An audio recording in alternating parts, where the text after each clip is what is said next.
Hello, cooking enthusiasts. This week's video is going to be another major dry aging update. I hope you guys are liking these videos because it's what I'm able to make for the next little while anyways. If you didn't see the last update from a few weeks ago, I highly recommend checking that out because this is mainly going to be follow-up and results from the dry aging experiments I started in that update. And if you watched the dry aged meatballs video from last week, you'll know that I got a new camera, so this update includes footage of processing all of the current experiments. The footage on screen right now is my dad processing the dry-aged picanhas. Because the picanhas were pretty trimmed, I decided to only go about 28 days of aging. If you recall from the last update, there was a normal picanha that we dry aged and a picanha that had been cold smoked for about 2.5 hours. So far, I've only done a very quick sample comparison between the two picanhas. The normal picanha was really good, but again, ideally I could have let it age a bit longer. Now, the smoked picanha definitely worked as an experiment. Even after the aging, the flavor was very smoky and created this interesting contrast between the flavors you associate with slow-cooked, smoked meat and a rare steak.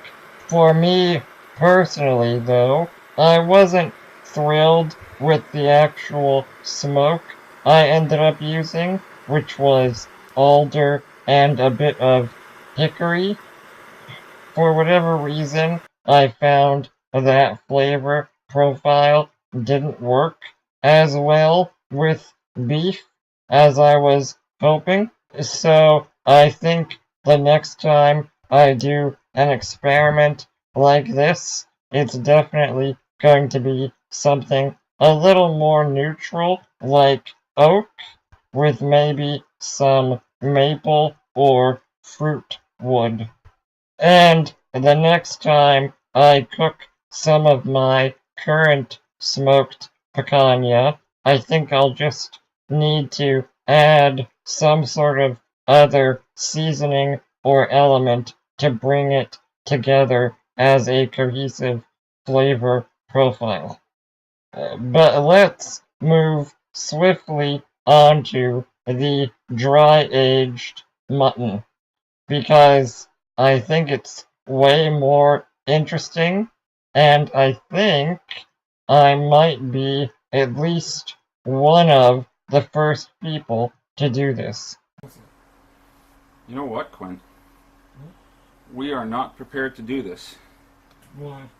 Well, because there's solid bone right there.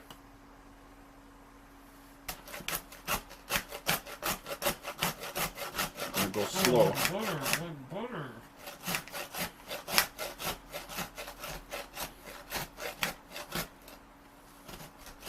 This was an entire, basically, shoulder section of a sheep. Again, it may not have been technically mutton by some definitions, but it was definitely from an animal that was over 1 year old. We ended up dry aging it for about 43 days and had to get a bit creative with the butchering because we didn't necessarily have the proper tools and we didn't necessarily know what we were doing either. I'm not really sure what I'm doing here, Quinn, but Is that like boneless chop on the top? I think so. This might be my most genius idea. Look at that. Look at it. Quinn. Look at it. Oh my god. Show the camera. Oh my god. I have no idea what I'm doing. It's all brute instinct, Quinn.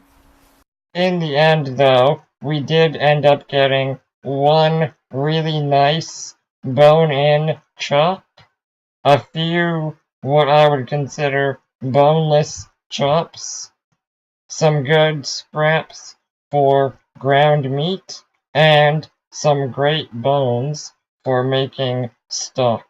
I'm not gonna go super into detail about the flavor, but I will say it was, in my opinion, an acquired taste, but absolutely amazing. It's a crappy one.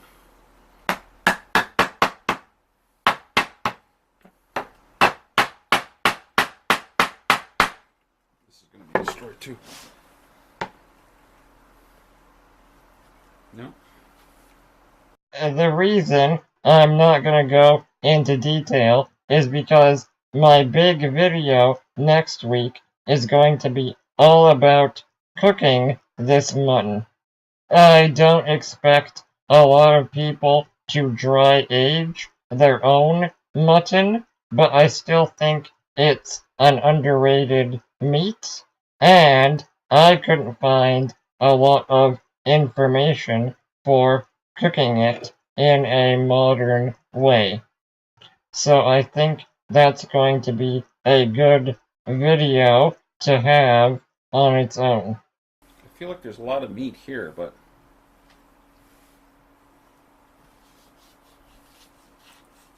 okay, hold on. Oh, okay, here we go. Here we go. I found a groove, Quinn.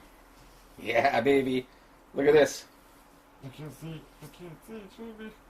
Look. Look. Look. Look. I'm not even going to chop that up. I'm just going to put it here. Yeah. Imagine if I knew what I was doing. Imagine if I knew what I was doing. It's all instinct, Quill. I feel like we did pretty good. Yeah. All things considered. Well, imagine if we had a bandsaw. I also think that we're working with a very awkward cut. Yeah, no, the guy told me it was going to be weird. So, to wrap things up, I'm going to quickly talk about future plans.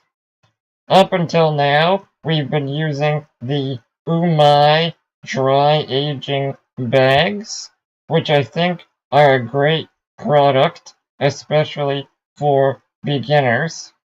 However, now that we are done all of the current projects, we are going to revamp my dad's small fridge to be a dedicated aging fridge, because we're going to be modifying the fridge slightly. We won't be dependent on the Umai bags anymore.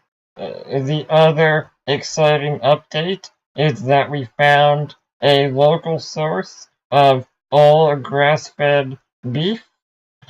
We are waiting for them to slaughter one of their cows and do the initial aging, and then we're going to get some nice custom cuts. The plan is to get the entire section that will become New York strip steaks and another set of short ribs, but again, with way less trimming this time and more fat cap. I'm sure I'll be able to update you on all of that in a few weeks. I hope you enjoyed this video. If you have any questions, feel free to leave them in the comments, and please consider sharing the video. Otherwise, thank you for watching.